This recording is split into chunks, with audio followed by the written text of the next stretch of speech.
नमस्कार मित्रांनो, माझ्या ब्लॉगमध्ये तुमच्या सगळ्यांचं खूप खूप स्वागत।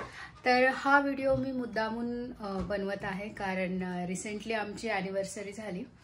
सगळ्यात आधी तर सर्वांना नवीन वर्षाच्या हार्दिक शुभेच्छा। व्हिडिओ शेवटपर्यंत नक्की बघा कारण व्हिडिओच्या शेवटी मी काहीतरी एक छोटासा व्हिडिओ टाकलाय which is related to our marriage. तर नक्की आमचा व्हिडिओ बघा आणि तुम्हाला जर आवडला असेल तर कमेंट नक्की करा, लाईक करा आणि शेअर सुद्धा करा कारण आम्हाला खरंच ग्रो करायची आमची यूट्यूब फॅमिली। तर माझा व्लॉग बघा आणि व्लॉगच्या शेवटी बघा आमचा व्हिडिओ। हाय, सबस्क्राइब करो, लाइक करो, शेयर करो। तर सर्वांना नवीन वर्षाच्या हार्दिक शुभेच्छा। तर मस्त पुणे आज सजलेलं होतं कारण आज होती 31st नाईट। सगळी लोक एन्जॉय करत होते पण आम्ही दोघे जात होतो घरी आणि मी जात होते ऑफिसवरून घरी। म्हटल्यानंतर नो एन्जॉयमेंट, नथिंग। पण काही नाही, असो। 1 जानेवारीला नवीन डेची सुरुवात मस्तपैकी छान केली। लवकर उठलो, सकाळी सगळं आवरलं, मी ऑफिस केलं। त्यानंतर मग मी घरी आले आणि घरी आल्यानंतर मग आम्ही डिसाईड केलं की वर्षाचा पहिला दिवस मस्त घरामध्ये छानसं किराणा वगैरे भरूया। मग आम्ही गेलो डीमार्टला। तर डीमार्टला गेल्यानंतर मी माझे जेवढी काही म्हणजे मला घरामध्ये महत्त्वाच्या वस्तू होत्या तेवढ्याच फक्त घेतल्या कारण आम्ही ठरवलं होतं की रिकामा खर्च करायचा नाही। नवीन वर्षाचं हे आमचं होतं रिझोल्युशन।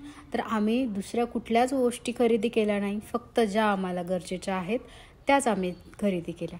तुम्ही सुद्धा कमेंट करून सांगा की तुम्ही डीमार्टला गेल्यानंतर किती व्यर्थ खर्च करता। तर मी आले घरी आल्यानंतर मला तर खूप सारं काम होतं पण सत्य मस्त रिलॅक्स बसलेला असतो कारण मी आहे म्हणून। त्यानंतर मग कपाट मस्तपैकी घाणेरडं झालेलं होतं माझं। तर मग म्हटलं चला पहिले आपण कपाट आवरून घेऊया। तर मग मी कपाट आवरायला काढलं। तर बऱ्याच दिवसांपासून मला सर्व म्हणत होते की तुझं कपाट कसं आवरते। तर आवरायसारखं म्हणजे असं काही नाही, पसारा सगळ्यांच्याच कपाटामध्ये होतो आणि माझ्या ह्याच्यात पण होतो कारण कपडे खूप जास्त झाले। कारण ऑफिसचे कपडे वेगळे, त्यानंतर मग बाहेर जाण्यासाठीचे वेगळे कपडे, साड्यांचा वेगळा पसारा, तर असे खूप कपडे आहेत। तर मी आधी म्हणजे लग्नाआधी मी बॅग्स आणलेल्या ऑनलाईन ऑर्डर केल्या होत्या। तर तो एक ऑप्शन छान आहे की जर तुम्हाला घरामध्ये खूप कपडे तर तुम्ही त्याच्या बॅग असतात त्या ऑर्डर करू शकता। त्यामध्ये जे कपडे तुम्ही कंटिन्यू वापरतात ते कपडे तुम्ही त्यामध्ये नाही ठेवले तरी चालेल। पण तुम्हाला जे असं वाटतं की हे कपडे तुम्ही कधीतरी घालता किंवा मग आता तुम्ही हे घालणारच नाहीये, फक्त एक ऑप्शन म्हणून आहे, तर ते कपडे तुम्ही त्या जे म्हणजे टेम्पररी बॅग असतात त्यामध्ये तुम्ही ठेवून आणि मस्तपैकी कपाटामध्ये कायमचं ठेवू शकता। मग जेव्हा तुम्हाला लागलं तेव्हा तुम्ही ती बॅग काढून त्यातून तो ड्रेस किंवा ते कपडे तुम्ही काढू शकता। आणि सेकंड ऑप्शन म्हणजे असं की जुने म्हणजे जे तुम्ही रेग्युलर वापरत नाही ते कपडे खाली ठेवा। म्हणजे जसे आपण रचून ठेवतो ना, जे आपण कपडे म्हणजे घालत नाही तर मग ते कपडे खाली ठेवा। त्यानंतर जे तुम्ही रेग्युलर घालतात ते कपडे तुम्ही वरती ठेवा किंवा मग त्यासाठी 2 कप्पे वेगळे करा। एका याच्यामध्ये फक्त जे जुने कपडे ते एका कप्प्यामध्ये ठेवा पूर्ण, की म्हणजे ज्याला तुम्ही सारखं हात लावणार नाही। आणि दुसरे म्हणजे जे कपडे तुम्हाला रेग्युलर लागतात ते तुम्ही दुसऱ्या कपड्यात ठेवा। म्हणजे खूप सारे ऑप्शन्स आहेत, तुम्ही म्हणजे वापरू शकता। तर मी तर असं सहजासहजी असं काही करत नाही कारण माझे कपडे आणि मी म्हणजे असं काही हे पण नाहीये कपाटामध्ये जेवढं मोठं कपाट तेवढे जास्त कपडे असं होत चालतं।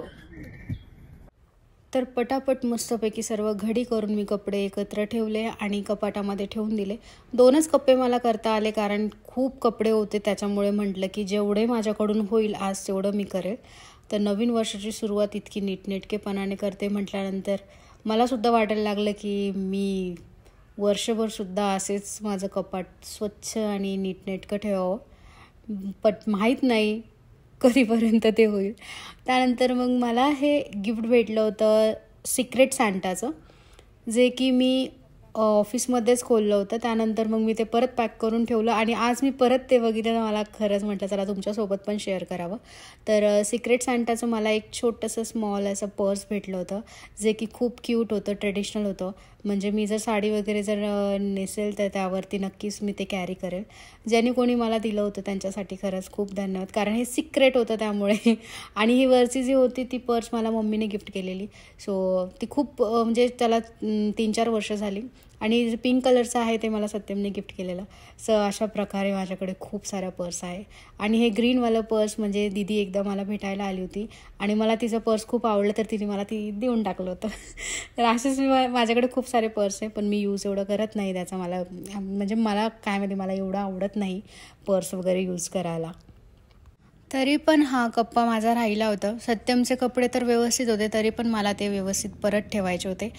तर व्हिडिओच्या सुरुवातीला मी काहीतरी सांगितलं तर त्याची वेळ आली आहे. तर नक्की व्हिडिओ बघा आणि तुम्हाला कसा वाटला ते कमेंटमध्ये नक्की सांगा. भेटूया नेक्स्ट व्लॉगमध्ये. तोपर्यंत बाय बाय. व्हिडिओ बघून जा. तर व्हिडिओला कॉपीराईट लागू शकतो म्हणून मी थोडासा माझा व्हॉईस त्यामध्ये ॲड केला आहे. तर तुम्हाला व्हिडिओ जर बघायचा असेल नक्की मी नंतर टाकेल इंस्टा वगैरेला. तर आता सध्या तुम्ही यूट्यूबला काम चालवून घ्या, कारण मी सुद्धा हळू बोलते, कारण मला तुम्हाला ते गाणंही ऐकवायचं आहे आणि माझा आवाज ऐकावा लागतो आहे, त्यासाठी सॉरी. बट मी कॉपीराईट लागू नाही म्हणून मी थोडंसं बोलते. आय होप तुम्हाला व्हिडिओ आवडला असेल. धन्यवाद.